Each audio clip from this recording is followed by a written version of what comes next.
အားလုံးမင်္ဂလာပါဒီကနေ့ကျွန်တော်ဆရာထန်တန်ရဲ့ဒီလွတ်လွတ်လပ်လပ်တခြင်းပါတော့ဒီလိုမျိုးတီးကတ်ထားလဲဆိုတော့ကျွန်တော်နီးစောက်ဆုံးနားလည်ကြလားပေါ့နော်ကြားနိုင်ကြလို့ကျွန်တော်ပြန်လည်းပြီးတော့မျှဝေခြင်းပါတယ်ကျွန်တော်တူတူကတီးရပါတော့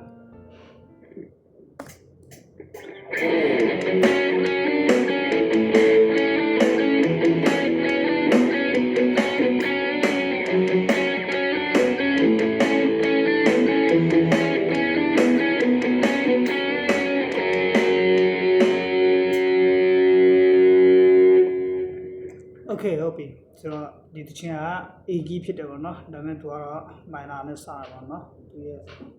relative minor ဖြစ်တဲ့ F sharp minor ပေါ့နော်โอเคဒါနဲ့စတယ်ဆိုတော့ဘယ်နဲ့တီးမလဲဆိုရင်သူက1နဲ့3 4ချိုး4ကွက်နော်ဒါရဲ့ပြီးတော့3ချိုး6ကွက်ပေါ့နော်ဒီမှာဒီနှစ်ခုပေါ့နော်အဲ့ဒါကိုကျွန်တော်ဒီလိုကန်ပါတော့နော်ကျွန်တော်တို့ဒီလိုကန်ပါအဲ့လိုပေါ့နော်အဲ့လိုမျိုးတော့အောင်နော်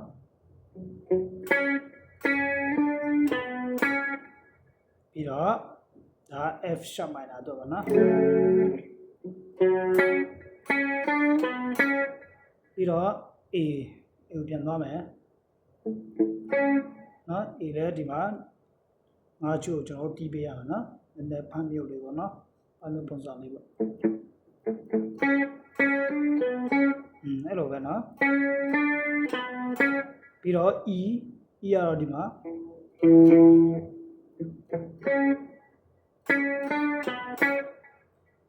ဟုတ်ပြီနော်ကျွန်တော်ကကီးပဲချိန်တော့တာပေါ့နော်ဒါတွေကအတူတူပဲဒါတွေကအတူတူပဲเนาะကျွန်တော်ကြားသလောက်ပေါ့ဒီမှာ F sharp ပြီးတော့ A ရပြီးတော့ E ရပြီးတော့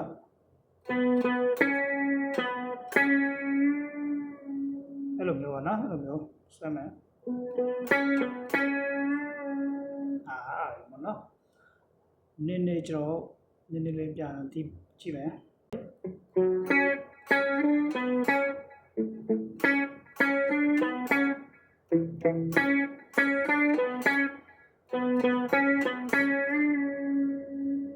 အဲ့ဒါပါနော်ဆိုတော့အားလုံးအဆင်ပြေကြမယ်လို့ကျွန်တော်ယုံကြည်ပါတယ်ညောင်းလေးပါတယ်ပေါ့နော်အားလုံးအဆင်ပြေကြပါစေ